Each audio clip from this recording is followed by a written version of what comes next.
Good evening, everyone, and welcome to the MySQL training where we'll be learning about parent and child relationship between the tables in the form of constraints, and we'll be learning how to create a primary key and foreign key. So if you try to build this, then it will be called as primary key and foreign key, which is the parent and the child relationship. So let me jump into my tool and let me see whether it is working as expected. I'm just waiting for it to load.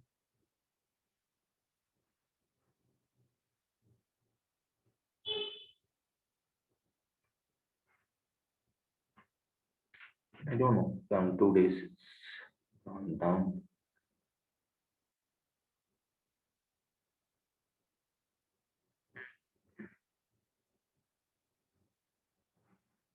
Perfect.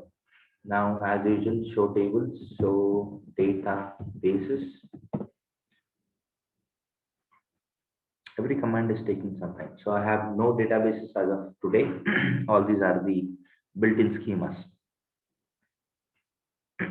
Let me start typing it. So every command will be given here. So I'll go with create database and I'll call it as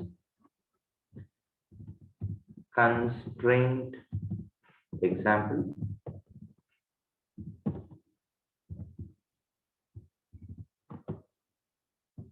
Use the database and I'll be creating a sample table. How do we create the primary key and foreign key? How the parent and child relationship will be associated with it.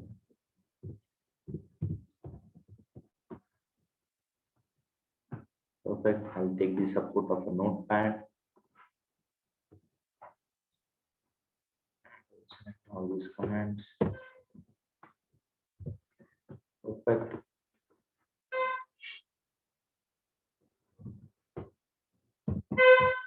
Okay. So we have the first command, creating the database.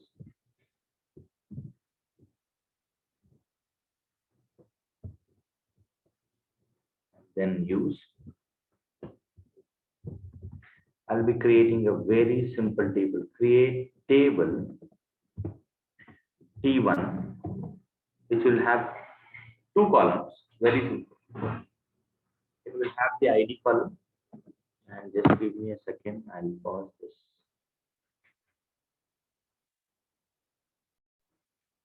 So I'm creating a very simple table called T1 to make you people comfortable in understanding the primary key and foreign key.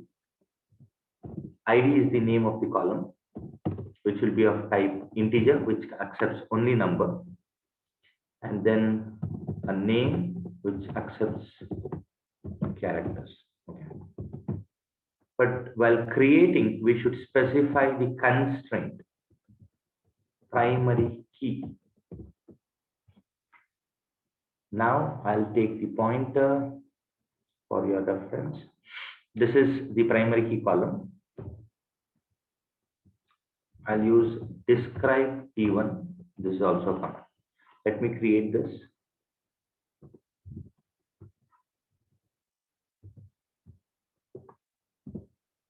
Create the database. That is the table.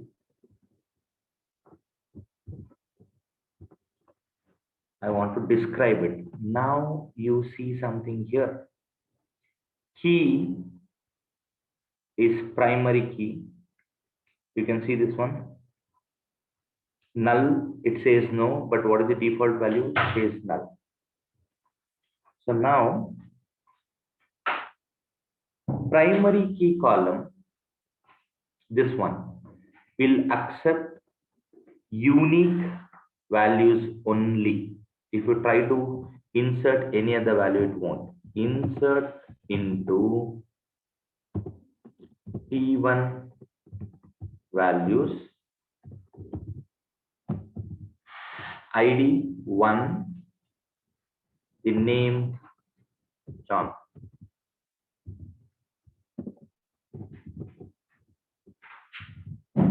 I'll insert three of them: ID 1, ID 25, and ID 50. John, Bob, and Steve. John, Bob, and Steve. We have 1, 25, and 50. So I'll try to insert 1, and every time I'll try to select it. I want to show each and every stage output. Select star from T1. 1 is there, perfect. 25 is being inserted. Good. I'll insert 15.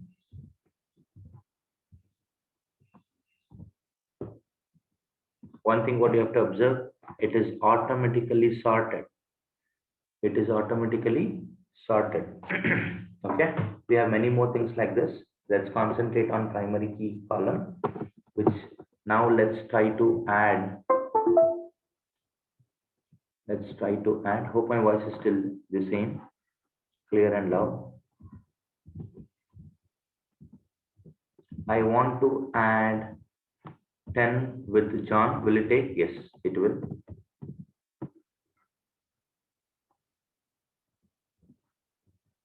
Now I'll try to show you people the errors. If I try to insert null, means I don't know the name of the person, but I want to have 23 as the ID. This will be inserted. 1, 10, 15, 23. Okay. Now I'll start inserting the same ID. Error, it won't allow the duplicate entries.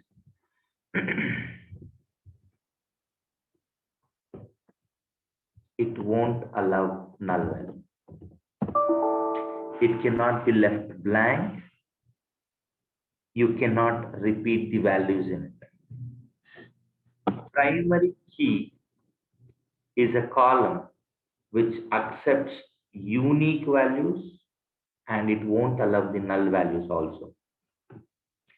What columns cannot be applied with primary key?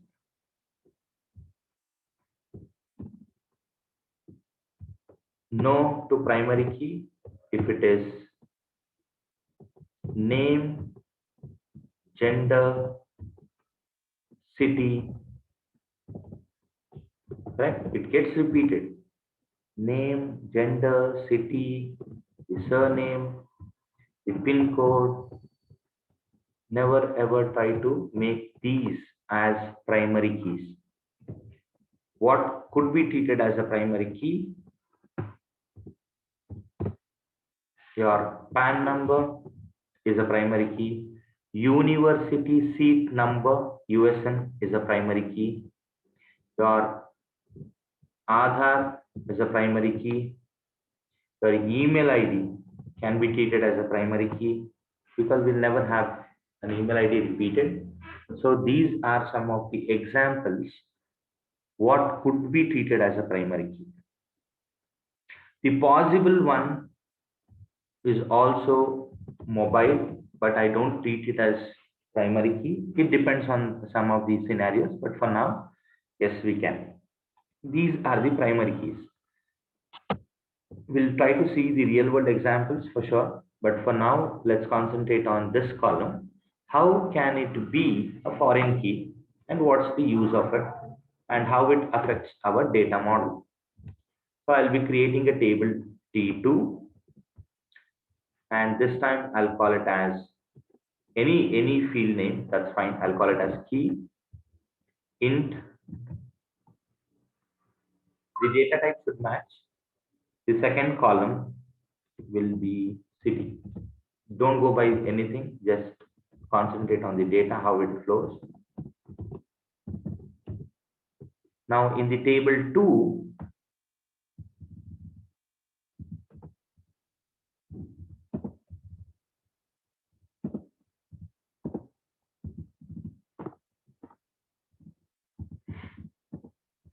this will be treated as a foreign key.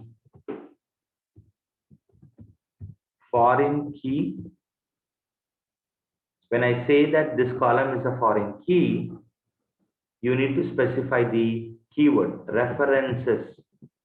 References the table 1, and in that table we have the column ID. This is the general syntax. It's a general syntax. If it is throwing an error here, I'll be just okay. There is an error. So the foreign key concept should be here. Column 1, column 2, comma, enter.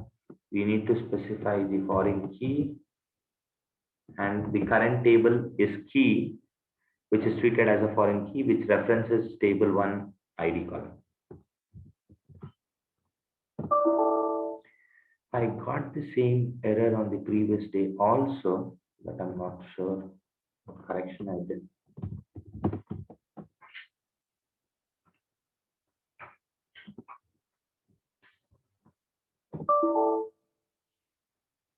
So are you foreign key references P1 with column 1? You have an error in your SQL syntax. Check the manual to your corresponding one. Foreign key, it is the right syntax to use near int.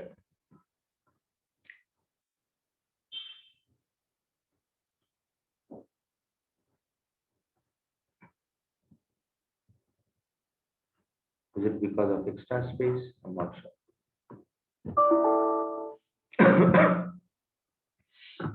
I need to check the references. It says line number 3. According to the syntax, line number 3 is this key. This is int. Okay. I think key is one of the keywords. Let me take my ID.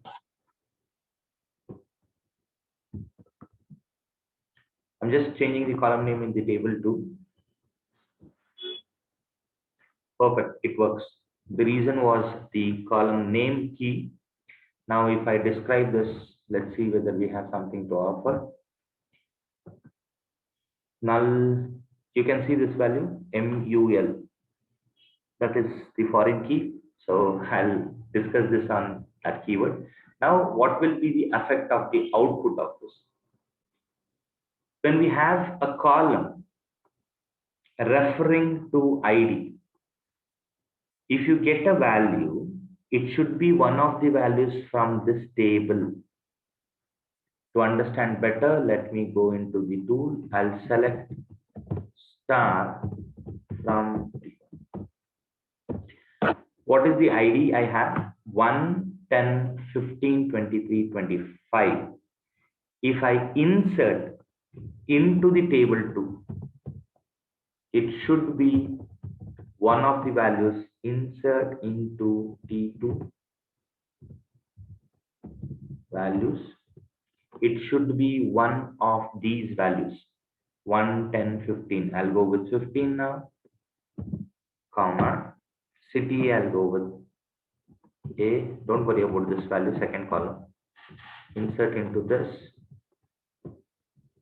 Select star from T2. Okay, 15 is inserted.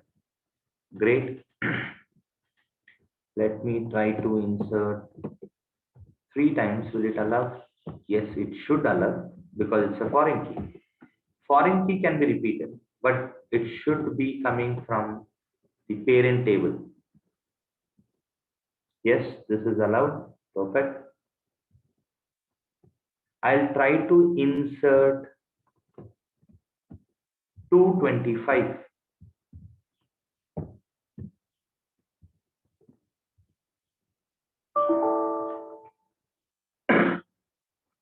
225 is not getting inserted. Cannot add or update a child row. A foreign key constraint fails. A foreign key constraint fails. So the values what we have is 1, 10, 15, 23, 25. You can insert only the values which are there in the parent currently. 25 allowed, 1 allowed,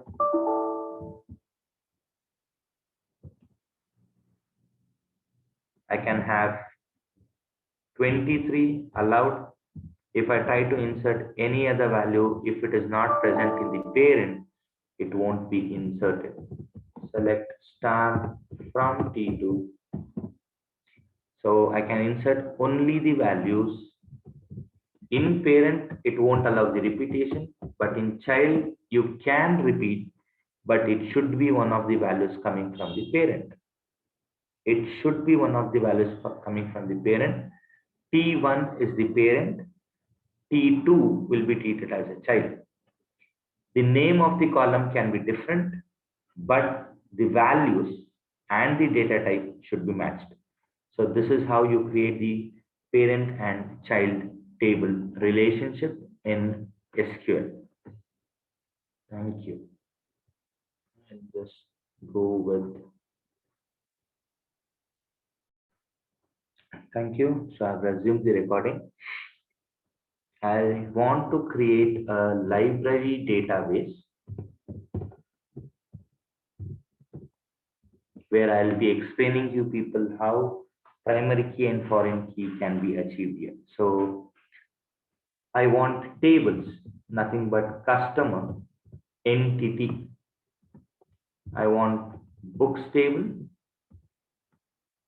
I want librarian. Librarian table.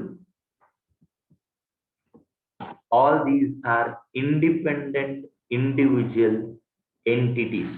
They are not related directly. Customer table will have customer ID, a unique identifier, the name, city, name, gender, city, and the pin code. So I'll go with a simple one. Customer ID, name, gender, city, and pin code. The books will have ISBN. If you go with any book, it will be having ISBN as a unique identifier.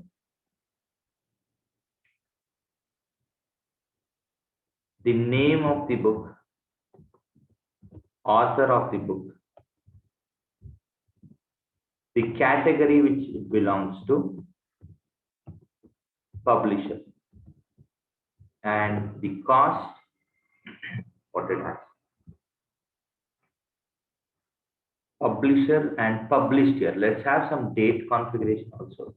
Published year and the version. For example, they have released the first version, second version. If required, we'll add many things. Customer ID is the primary key. It won't be repeated here. Book ISBN will be not repeated. Librarian will be the employee of that library. So employee ID, the name, the gender,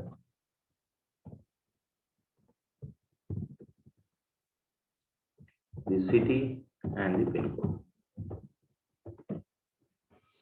So I have 3 tables. In each table, the first column is treated as the primary key because that is the unique identifier. Are they related? No. Now comes the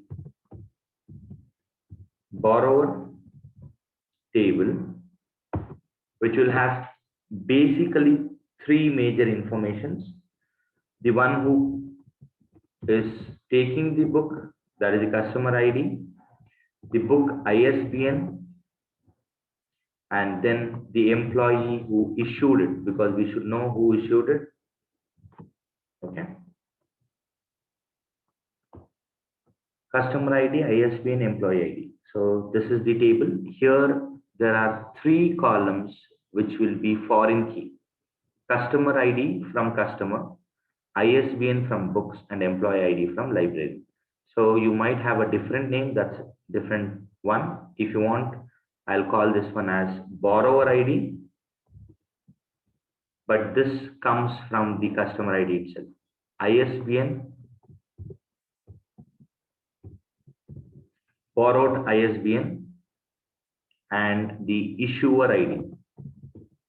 Okay. Change the name, that doesn't make any difference, but this borrower ID is nothing but the customer ID. The borrowed ISBN is the book's ISBN, or you can call it as book ISBN, even that is fine. Beside this, issuer ID, the one who issued it. What else we need? We need the issue date,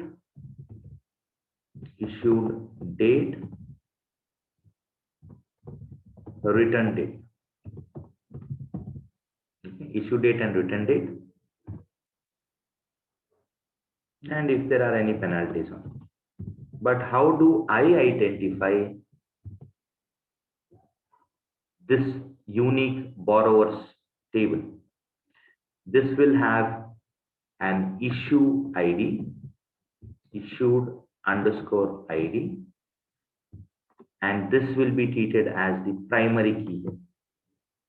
This will be treated as the primary key here. Every table as a best practice should have the primary key. So these are the tables. Now, any value which is coming here into this borrowers table, this will be treated as an unique identifier, and these three columns or the values to these will be treated as foreign key, so that we can join them in future and we can work on them. And we have many other constraints to discuss on specific to this primary key, foreign key. You can apply many things like this in the real world, like let's take a IT company as a database. This will be the database. Let me take some examples. Obviously, we'll have employees as a table. That is the entity. We have projects. Correct? So employees as the table, projects as the table. We want to know who is been working with whom. So we will have to know the departments to which they belong to. All these are individual entities: employees, the projects, the departments in the company. Then comes who is assigned to which project. So you can create employee underscore projects. Employee ID will be treated as employee ID is the primary key. Obviously, you'll have the remaining fields. Projects will have project ID. Departments will have department ID. IT department, HR department, finance department. The name of the department name. Correct? Now, when I try to assign a person into a project, I need to have a unique ID. So that is, we'll have all these things getting collected in one place. Who is the employee and to which project he is assigned to, and from which department he belongs to. So employee ID, project ID, department ID, these three combined, and this will have only foreign key columns, nothing else. So when I open this table, I'll know who is the employee working on which project and to which department he belongs to, but without the name. So project, the name, we should be even specifying the department ID to which it belongs to. There might be many projects handled by different teams, like quality team, the development team, the front end, depends. So these, when I say three tables or the entities, all these are independent with each other. Then we'll start relating them, because we need to bring it, because sometimes the projects might have different employees. Employees might be working on multiple projects, and they might be assigned to two different departments. So these are the three tables are primary keys in the previous example of library. Now start thinking about how many tables you can have in a database with respect to the project what you're working, like library, or it might be for an IT company, or it might be for a college. You can bring anything. Good. So these will be the examples. So we'll do a working session tomorrow on the same concept. I'll be having a stop. Thank you.